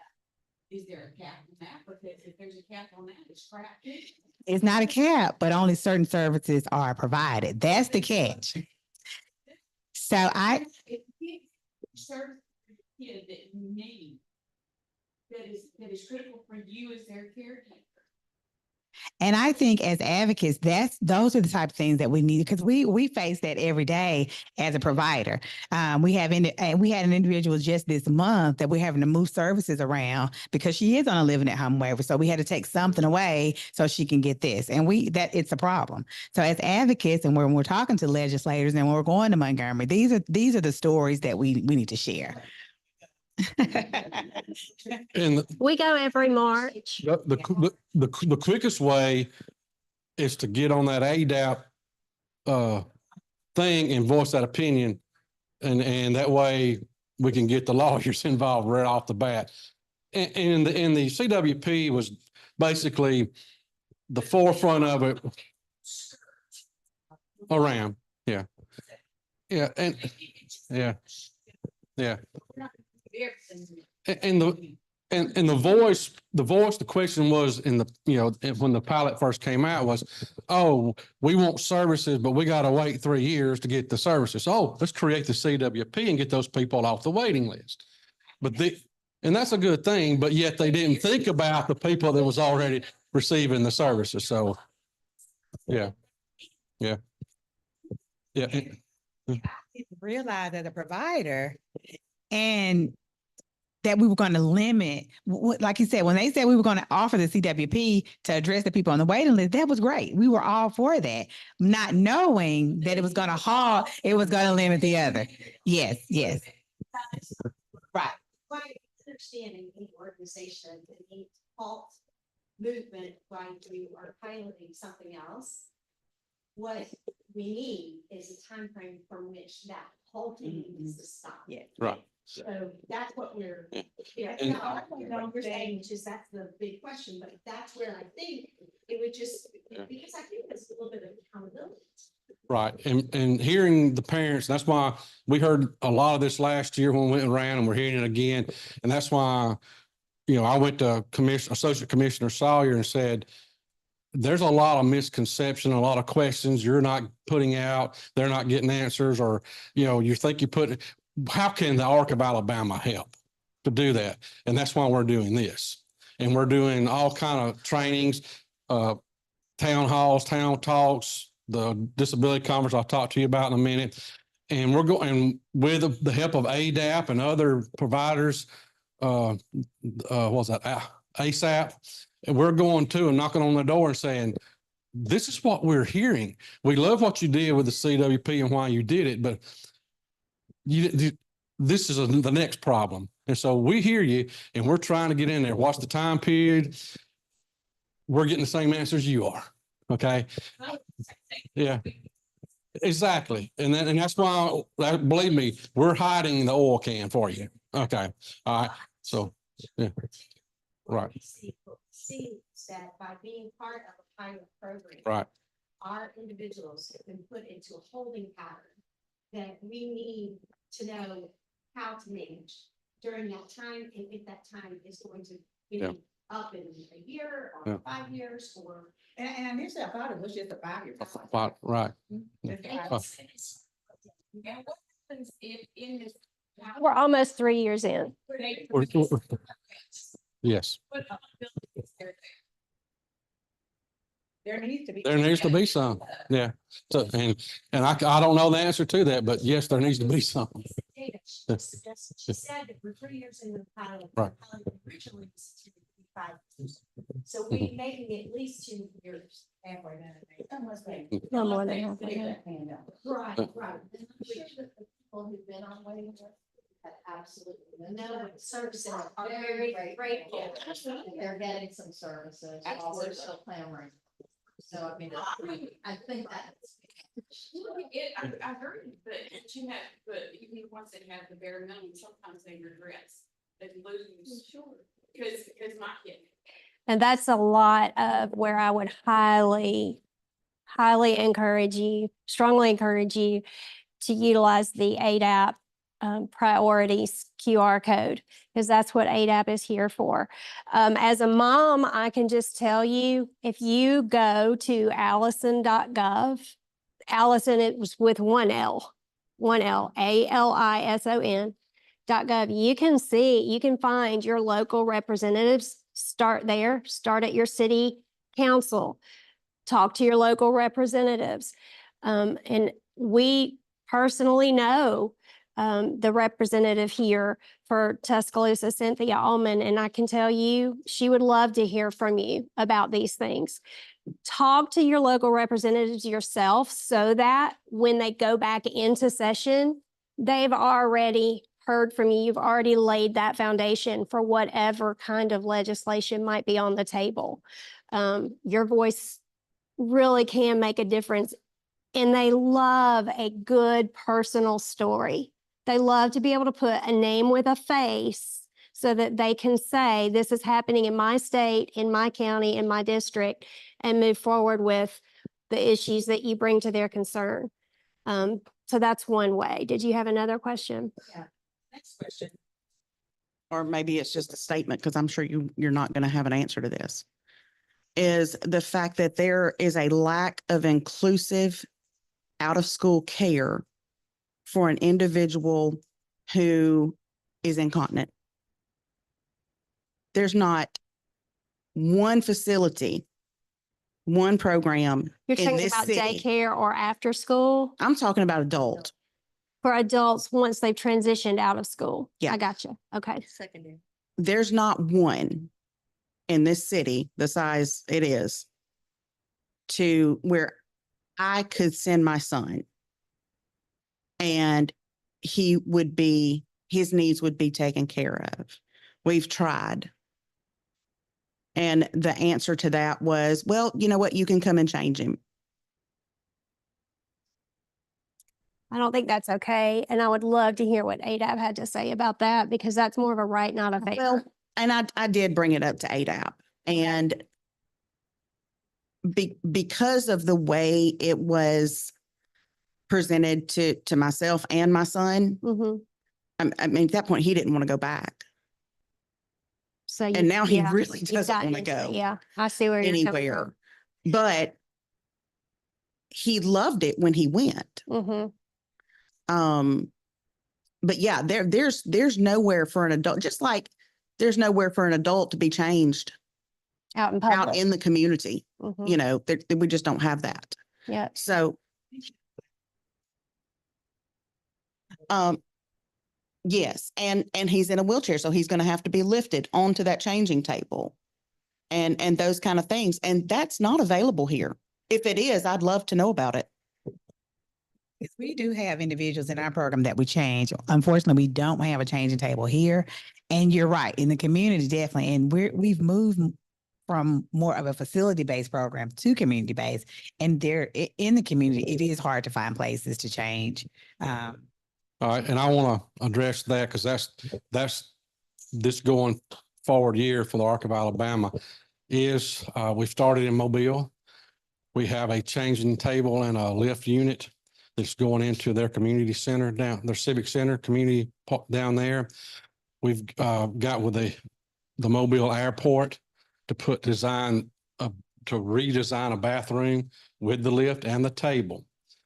We're looking to promote that through across the state. Okay. And we're going through hopefully the plan is at our local chapters, like it'd be here to look, we're going to give them a portable unit. So you as a parent know it's going to be here. So when you're out in the community and you have to change, Delshana can have the room set up and y'all hopefully, share. That's a plan. It's also a plan to put it have para put it in at a civic, the whatever community center they have, or like Bowers Park Community Center. That's the plan. But we're getting legislators. We're just putting it out there. So what she said, go to Allison, get your legislator and say, hey, what about changing tables? And now that we've got With Mobile, lifts, not just the table. no, not just a table, because Always say with lifts. you go and I Googled it and I had a legislator ask me that. Well, you can talk about just putting a table in there. No, because you go into a bathroom with a table, somebody's got to get them out of the chair. You can't change them in the chair. They can't get theirself. Well, you can, but it's been there, done it, but it's all, you know, and I'm trying to prevent that, but that person can't stand up and lay on the table for you. You as an individual, because there's going to be a caregiver with them. You know, they've been trained and they know how to lift and not hurt. But that's just if that lift is there, it just makes it a process. And just like you said, and the goal of this is, and this is not just going to affect the individuals with ID. You've got people, amputees, the brain injured, people in the community that needs this service. So this is and that's how we're grabbing the legislature, because it's not just a cluster of people. It's the state, it's individual, it's wide. But like you said, your son don't want to go. You're frustrated with fooling with it, so y'all don't go anywhere. If you knew there was places in different towns and areas, you'll be more willing to get out and go, because it'll be less of a burden on you to change them there. And yeah, Now, but but the biggest Yeah. concern for me is, he's home with me 24/7. Yeah. At work. And he's a social individual. Yeah. He like work. Yeah. There are things he would like to do. Yeah. And- He would love. and to hopefully do- right, and hopefully the unit, and we're working on that design, I got to make it portable. So if he is getting a service here for a community, for the Ark of Tuscaloosa, and they take a community trip to wherever, it's portable for them to carry it. Okay. And then they have it there for the change for, instead of just leaving him here, leaving him at home. And he'll be involved with. That's the goals. It's I can't tell you it's going to happen in 6 months or 8 months, but hopefully within the next 2 years, you're going to be reading about it, that it's going to be there. And of course, you have rest areas that we're trying to get mandated to be in throughout the state. So that's a goal. And when in saying this, in Delshanda, you and I are both in meetings monthly and quarterly. The commissioner Sawyer hears your parent concerns. We've addressed a lot of them, and we're working on it. It's taking time, of course, and they're trying to. It's working on. It's not going on deaf ears. Is it happening tomorrow? Sorry, I don't know. No, but we're addressing every meeting about the concerns you brought up today. So she sees it. She's reaching out and helping us. We're helping her. We're trying to make this a best case scenario for everybody. So yes. Supported employment. In the sense of more There you go. people getting more job coaching, more jobs being available. Well, I'll have to tell you, Tuscaloosa is one of the forefronts in support employment through the peace program that you have, through, close your ears, UCP, Easter Seals. There, That when people call to talk about support employment, those are the 3 people they call in: Peace, UCP, and Easter Seals from Tuscaloosa. And they're doing a bang up. I mean, they're just reaching new heights on that. And so I think UCP here in West Alabama just won the Al Ashby Award, which is a group of, what I'm talking about. They won the award for that supported employment. So it's Tuscaloosa. You got a great program going around here for that. So if you want to reach, if you have a need for that, one of those 3 is that'll by far help you get there. Anything else on the CWP?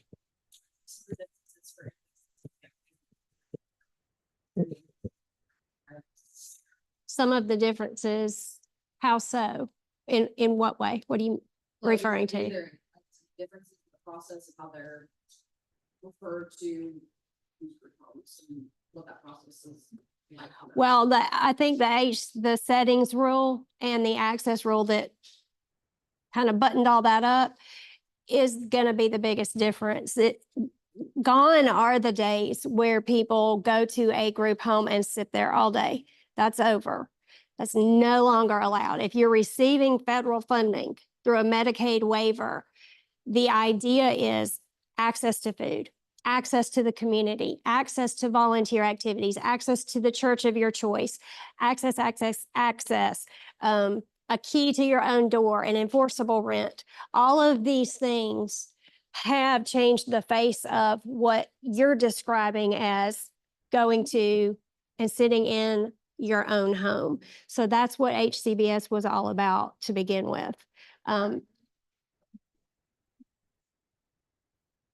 So I actually work at the psychiatric unit here in town, with DCH, and we're seeing individuals who don't have mental illnesses that we are admitting because they're being abandoned by family members, or because the group homes are saying we can't provide them, we can't care for them anymore, and won't take them back, even though they are on these waivers. And so we are being forced to admit them because they're being abandoned in their own. And I don't know what else to do. Well, and I guess it's not knowing the full situation. Like if a group home brings them into, they can't, then it goes to, Alabama Department of,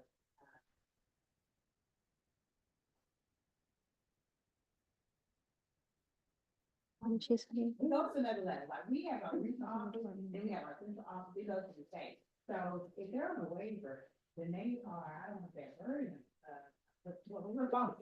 We can't leave them in the hospital. But they are.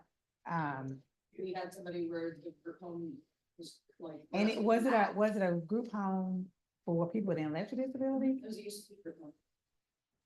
So my point is, if UCP can't take them, then we have a regional office, like we just can't leave them there. So I'll give you a contact information of someone else to call. Department of Mental Health is what I was thinking. I just drew a blank. Department of Mental Health is responsible. So if UCP can't take them, then we got a regional office, then we have a state level that it goes up the chain. So we just want to make sure that they're just not there in the next level that is not aware of it. I guess we should say. And although sometimes that they take, if they bring them more harm on it, it's if her group home said, I can no longer care for this person and I'm not going to. Then call the Alabama Department of Mental Health. Still, there may be a waiting period before they can move them on somewhere else. Well, we need to So, make sure but that they're we should aware make of sure it. they're aware of it. And And not that's what we're just, still feeling a disconnect in the communication of like, okay, well, who knows? And then like, what do we do? You know, we don't feel like we're getting that response back, like, what's going on?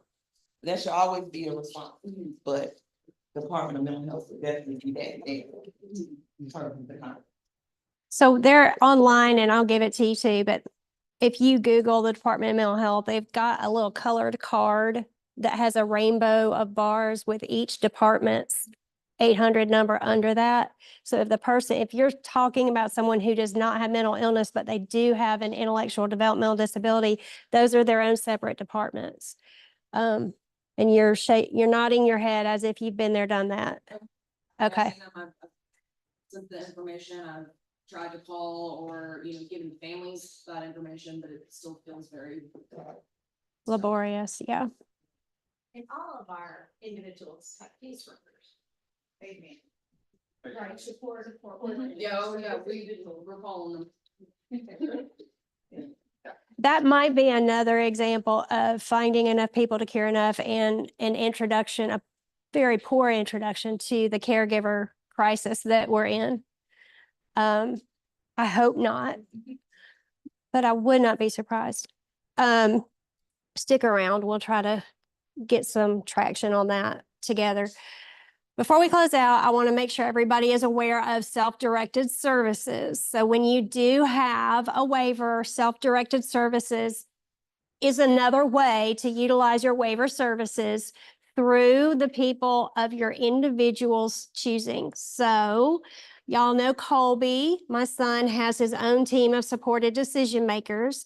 If we were to pass and Colby were to utilize waiver services, Colby, because he does not have a guardian and can make his own decisions with support, would be the one to direct his own services with the support of his team members, and someone on his team could be receiving the reimbursements or the pay for those services if they were the ones to provide it. Might be a family member, it might be a friend, it might be a colleague, but the whole idea behind self-directed services is that the person who has the need for the support is in charge of directing the services for those supports. What they refer to that is the individual who gets paid as the EOR, there's a whole nother third contracted party that goes through that. There's multiple groups that well, that's their title. Like that's what they're called. That's the third party group that sends the paycheck. That's the employee on record, right? So that's what the state has to do to make it work for Medicaid. That's a good way to put it. Any questions about self-directed services? We've got a brochure, a pamphlet we can pull out for you and pass around. They're eligible for all the waivers out there. There's just one thing I want to say about self-directed services is if you're a family member or if you're a person that is living in that same home, look at difficulty of care payments.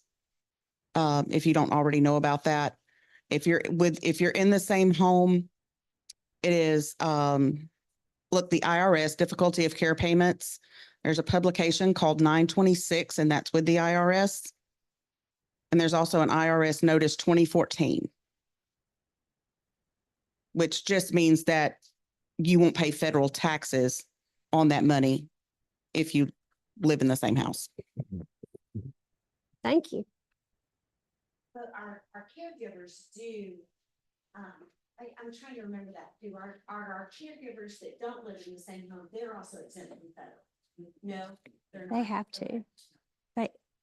Yeah, because otherwise it would be doubled up. Okay, last but not least, we have a conference coming up and there's going to be experts all over the place at the conference. It's in Prattville this September 8th, 9th, and 10th at the Marriott, Marriott Capitol Hill Conference Center. Right down the road from us here. It's not far at all, but it's a central location. We're going to have 3 days of people who know their stuff. Commissioner Sawyer will be there, Associate Commissioner Sawyer. Commissioner Burdashaw will have plenty of well-versed self-advocates and other professionals doing breakout sessions. We hope that you will go online and register for the conference. You won't want to miss it. It's a great way to get yourself educated and make good connections, valuable connections that way. So yes, absolutely. Yes, We will make sure everything's accessible and ready. Yeah. And there are scholarships available. Yes. Now that you mentioned it, we'll make sure we have something there. Yes, plenty of accessible rooms. When I say plenty, you know how hotels are, plenty might be 4 to them, but yes, they are available. Accessible rooms are available. It is very accessible. There's elevators, everywhere and ramps. There are scholarships available for those individuals with ID to go. And that's on the website. And it's you can either go to that website that's on that flyer and it's just buttons and it's self-explanatory. Click, click, click, get what you need. And this is like Kim said, we present this material, it's little snippets of little ideas. At this conference, there'll be more in depth. There's a track for the AV part. There's a track to learn more about the waivers. There's a track about service providers, nursing and how they're paid. It's everything that we love to have you there. And hopefully just the little squirrels we threw today that's running their wheels in your mind will be fulfilled there at that conference. So we invite all of you to come. Anything else, Kim? Yeah, absolutely. If you work at our. Yeah. There. Yes, we will post on the conference any PowerPoints, any informational material that the presenter itself sends us, we'll post on the website after the conference. Which website? The conference website, yes. There'll be a page at the bottom. There's an icon that says more. And at the end of that, you'll click on that and it'll screen up for you presenting materials or presenters, and it'll be on that. But that'll be after the conference and they send us, and sometimes they forget to email us their slides, so we have to wait on them to get it back, but it'll be up for you there if you can't make it. But I want to say thank you for attending. There was a lot of good information from our panel. I want to thank Michelle for being here, Nancy, Suzanne for doing that. I want to thank Mama Care and Alex for videoing this. And it's very important that he goes along with us, because not only we're going live, but he's recording this session. And when he downloads it and it's recorded, he sends me the link. And that link I send to Associate Commissioner Sawyer for her own viewing. So everything you brought up today, she's going to be looking at. So that's why we do this for her. And hopefully, that's how she hears what's going on. But thank you for your comments, your questions, suggestions. We always love that and the participation. That's why we do it this community style. Sign up for the conference. We'd love to have you there. Thank you to Elshanda for hosting us, and the ARC of Tuscaloosa County for setting up and doing things. We appreciate you being here. I hope you gain more knowledge to prepare yourself than when you got here to help support. And we wish you safe travel.